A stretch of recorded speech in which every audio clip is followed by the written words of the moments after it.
Hey everybody, it's Eric from epautos.com, your Libertarian car guy, and I'm back on four wheels this week. The motorcycles have gone back. Oh, the pain, as Dr. Smith used to say.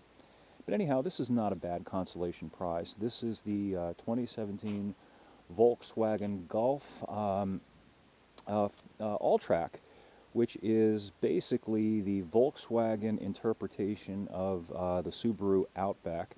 Very similar concept, like the legacy-based Outback.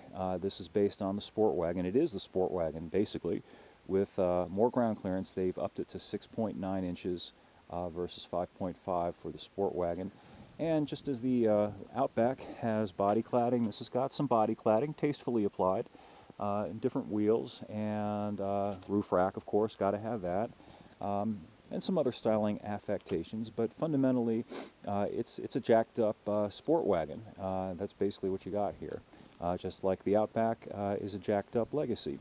Now, differences between the two cars that are kind of interesting. The Outback emphasizes practicality above all else. I have a friend who has one and reveres it because out here in the woods of Southwest Virginia, plow trucks often are few and far between when it snows. And the Outback has got considerably more ground clearance than this Alltrack does. It has 8.7 inches, so almost 2 inches more ground clearance. And that does make a difference in wintertime, particularly if they haven't got the plow trucks out and actually plowed your road. On the other hand, this thing's a lot more sporty to drive. Don't be deceived by the horsepower stats. Both this and the Subaru have 170 horsepower engines, but this one's turbocharged, and its torque peak is lower, and it makes more torque, and it's substantially quicker. Interestingly, it takes about 2 seconds less to get to 60. This will get to 60 in about 7.5 seconds versus low mid-9s for the Outback, and that's a pretty significant difference performance-wise. Also, I can tell you, having driven both of these things extensively, this one corners and handles much better. And another difference between the two, in the Volkswagen's favor, if you're a sporty or enthusiast-minded kind of a driver, is that you can get this with a manual transmission, whereas the Subaru comes only with the CVT automatic, which is a very practical transmission. It's an efficient transmission. The Subaru gets slightly better gas mileage, but not nearly as fun to drive, not nearly as sporty. Let's see, the final item on the agenda that I wanted to mention here before I depart is that this is a smaller car overall also than the Outback, which has its pros and its cons. On the pro side, it's got a tighter turning circle, and again, it's more athletic and agile to drive. On the downside, and in the Subaru's favor, it's a little bit tighter on the inside, particularly in the back. The Subaru's got a more generous back seat. You got about 3 inches, and significant, more legroom in the Subaru than you do here. This isn't terrible, but it's tight. It feels like a compact car, and after all, it is. It's based on the compact-sized Golf.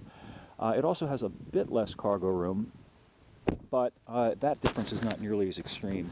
It's about 5 to 7 cubic feet of difference between the two cars in the favor of the Subaru.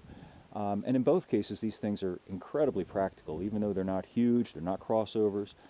Because of this wagon layout and the hatchback in the back, you drop those back seats, and you've got this huge area. In fact, it's big enough for 2 people to sleep back here. I can vouch for that too.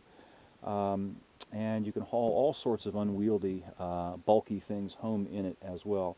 And I don't know if you can see this. This is just a little detail item, but I want to mention it. Volkswagen paints, clear coats, I should say, the underside of areas of the vehicle that you don't normally see.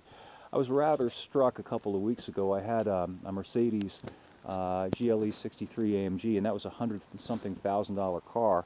And Mercedes had decided to cheap out and save a couple of bucks by not clear coating the underside of the car. Anyway, it's just a minor thing, but I really like it when a car company takes the time and effort to spend a couple of bucks more so that this doesn't look dull when the car is brand new. This looks really sharp and really nice. Anyway, I will have more up at EP Autos shortly about the car, and also I'll have something for the motorcycle crowd out there. I've got this interesting little portable diagnostic tool that was sent to me that you plug in if your bike has a computer, and then you download an app for your smartphone, and you can check out various operating parameters of your bike, and I think you can use it to make tuning adjustments to the bike as well, but I'm not sure about that.